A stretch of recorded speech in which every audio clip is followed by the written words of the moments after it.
Hi, I'm Mary, and today I want to share a story about how my life with my husband, Aaron, took an unexpected turn that changed everything. Our lives were pretty simple. We both worked from home, enjoying the peace and routine we had built together. It was just the two of us until one day, Aaron's sister, Karen, showed up unannounced with her daughter, Teresa. It wasn't the first time Karen had dropped Teresa off for a few hours, but this time marked the beginning of a new, chaotic chapter in our lives. "Hey, I'm really caught up with some things. Can Teresa stay with you today?" Karen asked, her voice rushed as she barely waited for a response. She practically pushed the stroller into our living room. At first, it was just a few hours here and there, and we didn't mind. Teresa was a delight, her laughter filling our home with a warmth we hadn't realized was missing. But soon, Karen's visits became more frequent, and her stays longer, often without any prior notice. One evening, as Aaron and I were in the middle of a project deadline, Karen called. "I need to leave Teresa with you for a couple of days. I'm heading out of town for an emergency," she said, sounding desperate. "But Karen, we have a huge presentation tomorrow. We really can't." I started to protest, but she had already hung up. An hour later, Teresa was on our doorstep, sleeping peacefully in her carrier, unaware of the inconvenience her mother had just created. As days turned into weeks, Aaron's patience began to wear thin. "We can't keep adjusting our lives like this. It's not fair to us or to Teresa," he vented one night as we tried to rework our schedules yet again to accommodate another one of Karen's last-minute drop-offs. I know. Let's sit down with Karen this weekend and set some hard rules. She needs to understand that we have our own lives," I suggested, hoping we could bring some order to the chaos. That weekend, we sat down with Karen over coffee, trying to express our concerns. "We love Teresa, you know that, but we need more predictability. We can't keep functioning this way," Aaron explained, trying to keep his tone neutral. "Yeah, sure, I get it.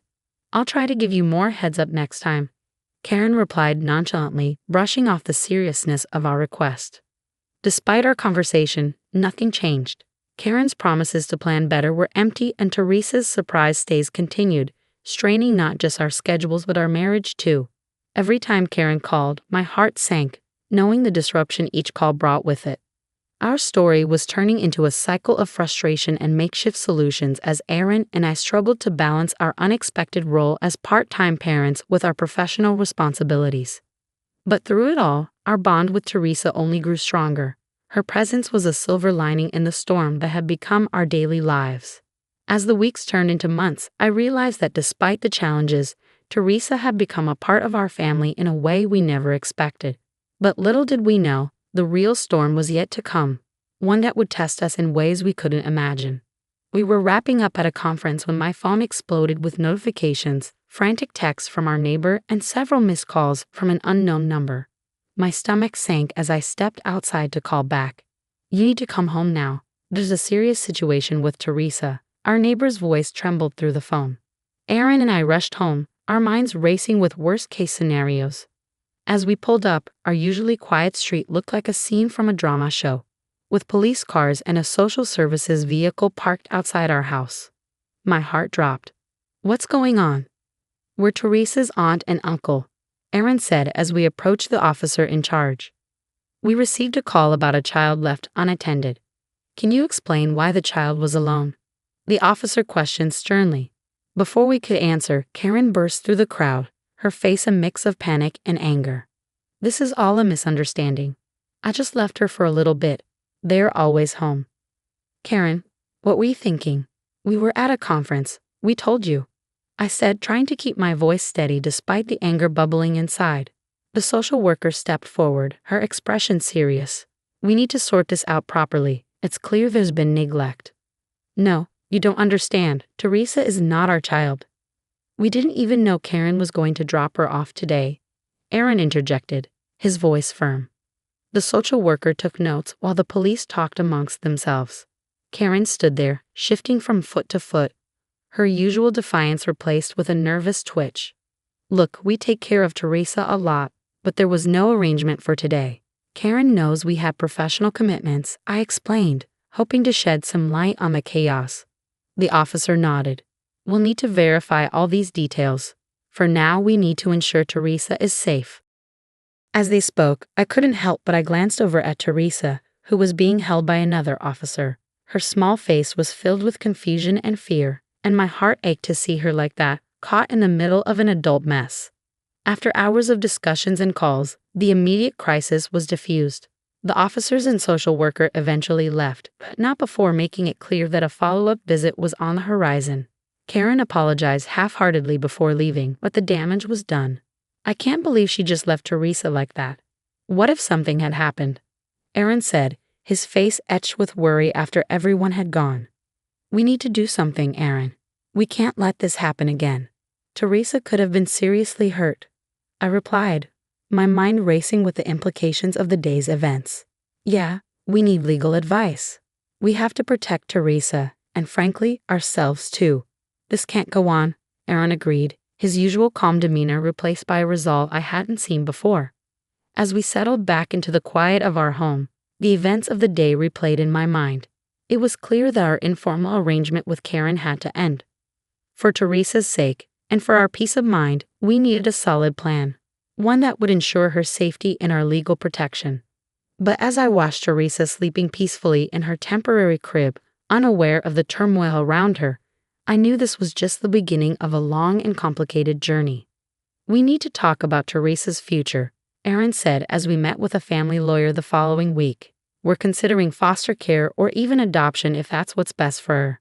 The lawyer nodded as she sorted through some papers. Given the circumstances, fostering is a viable option, but you'll need to start the process formally. There's a lot involved: home visits, background checks, and several court dates. Whatever it takes, I replied, determination settling in. The thought of Teresa being anywhere but safe was unbearable. Meanwhile, Karen's visits dwindled as her own issues mounted. When she did show up, the tension was palpable. Why are you doing this? You're trying to take my daughter, Karen accused during one of her increasingly rare and heated visits. It's not about taking anyone. It's about what's best for Teresa. You're her mother, Karen, but you can't even tell us when you'll pick her up or drop her off. Aaron countered, frustration bleeding through his measured tone. I'm her mother. You think you can do this better than me? Karen's voice cracked, a mix of anger and despair. We are doing this because we have to, Karen. Someone has to be stable for Teresa, I added, hoping to soften the blow. The legal process was slow and grueling. Teresa became more and more attached to us, her routine with us providing a stark contrast to the sporadic appearances of her mother. Each court appearance, each home visit from social services felt like stepping onto a battlefield, fighting for the right to give Teresa a normal life. Mrs. and Mr. Smith, we've observed Teresa's interaction with both of you. It's clear she views you as her primary caregivers, the social worker noted during one visit, scribbling notes as Teresa played quietly at my feet. We just want what's best for her, Aaron explained, and I squeezed his hand, thankful for his unyielding support.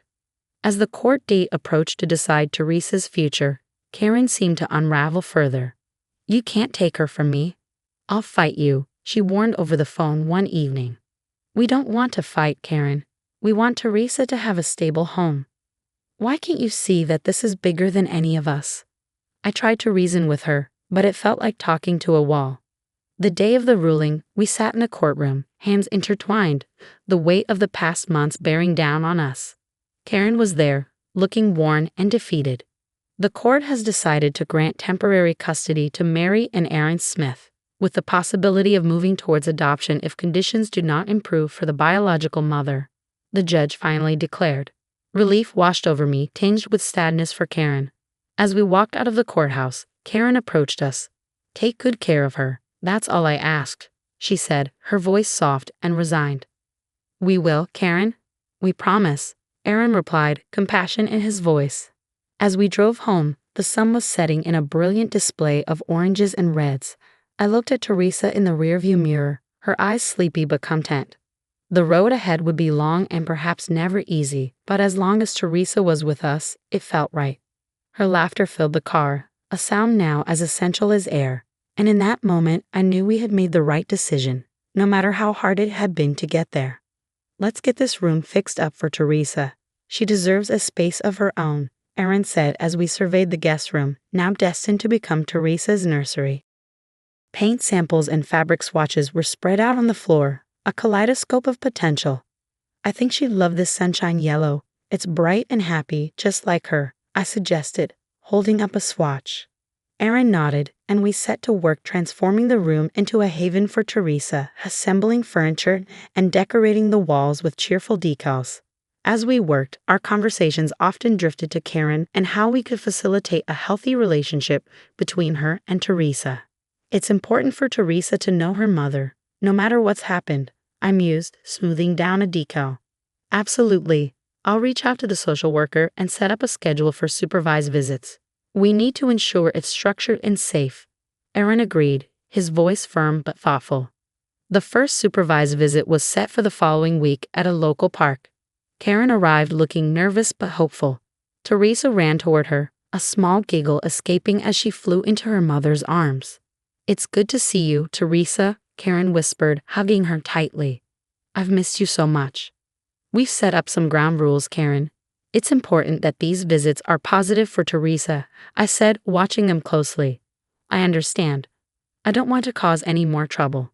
I just want to be part of her life, even if it's like this," Karen replied, her eyes not meeting mine. As they played, Aaron and I discussed our approach moving forward. We should keep these visits regular but always supervised. Maybe over time, we can revisit the terms. Agreed, but for now, we need to keep control, I said, watching Aaron's gaze linger on Teresa and Karen, who were now laughing together. "Let's just see how these visits go. We can adjust as needed," Aaron responded thoughtfully. Over the next few months, the visits became a routine part of our lives. Karen seemed to stabilize somewhat, her interactions with Teresa growing more natural, yet the shadow of past events lingered as a reminder of the boundaries we had set. During one visit, Karen appeared more upbeat than usual. "I've been taking some classes and I'm trying to get a better job. I want to be someone Teresa can be proud of," she shared during a quiet moment. "That's great to hear, Karen. It's good for Teresa to see you working to improve things," I acknowledged, feeling a cautious optimism. As the year progressed, Aaron and I revisited the arrangement. "Do you think we should start allowing Karen a little more leeway with the visits?" I asked one evening, considering Karen's progress. "Maybe," Aaron replied, always cautious. "Let's discuss it with a social worker and see what she thinks. Karen has been doing well, and it might be time to test slightly relaxed conditions." With each step, whether painting a nursery or navigating the complexities of supervised visits, Aaron and I found our rhythm in this new life. Despite the challenges, or perhaps because of them, our family felt stronger, more resilient. Teresa's laughter had become the heart of our home, and every decision, every effort was made to nurture that sound. As we moved forward, cautious yet hopeful, I knew that no matter the complexities of the past, our future was something we could shape into something beautiful, for Teresa and for us. "Can you believe how fast Teresa is growing up? She's reading already," Aaron marveled, watching Teresa curled up in a corner of her room, absorbed in a picture book. "It's amazing. She's like a little sponge, soaking up everything," I replied, my heart swelling with pride at her eagerness to learn. At one of our family barbecues, Karen arrived a bit early to help set up, a sign of how much she had changed over the years. "You know, Aaron, Mary, I can't thank you enough for what you've done for Teresa. Seeing her so happy and healthy, it means the world to me," Karen said, handing her a stack of plates to set on the table. "We're glad you're here too, Karen. It's been good for Teresa to have you in her life in a way that's healthy for everyone," Aaron said. "Hey Mom, look what I drew at school today." Teresa ran over, waving a colorful drawing of our family, including Karen. "That's beautiful, sweetie. You included everyone." I praised her, and she beamed with joy. "Yeah, I wanted it to have all the people I love," Teresa explained, pointing at each figure she had drawn. As the afternoon waned, Karen sat down next to me, watching Teresa play with her cousins. "She's really thriving with you. I've been going to therapy, really working on myself. It's not easy, but seeing Teresa like this helps a lot." "It sounds like you're really making progress, Karen. That's great to hear," I responded, genuinely happy for her efforts. "Yeah, I just wish I'd gotten help sooner, but I guess we all come to things in our own time," Karen reflected, her tone tinged with regret, but also hope. As Teresa's birthday approached, I felt a deep sense of fulfillment. Aaron and I had stepped into roles we never planned for, but now I couldn't imagine our lives any other way. We have formed a family, not just through blood, but through choice, love, and patience. Watching our little girl laugh, her life a tapestry of love and resilience, I knew we had done something truly wonderful. Now that our story has reached its conclusion, I have a thought-provoking question for you all. Do you think Karen should have been given a chance to be more involved in Teresa's life earlier, considering her efforts to improve herself? Or did Mary and Aaron make the right decision by waiting until she proved her stability? This touches on themes of redemption and trust, and I'm eager to hear your thoughts in the comments below. How would you balance the well-being of a child with the rights of a parent who is trying to turn their life around? If you enjoyed this story and the discussion it sparked, please don't forget to like this video and subscribe to the channel for more content like this. Your engagement helps us keep these stories coming.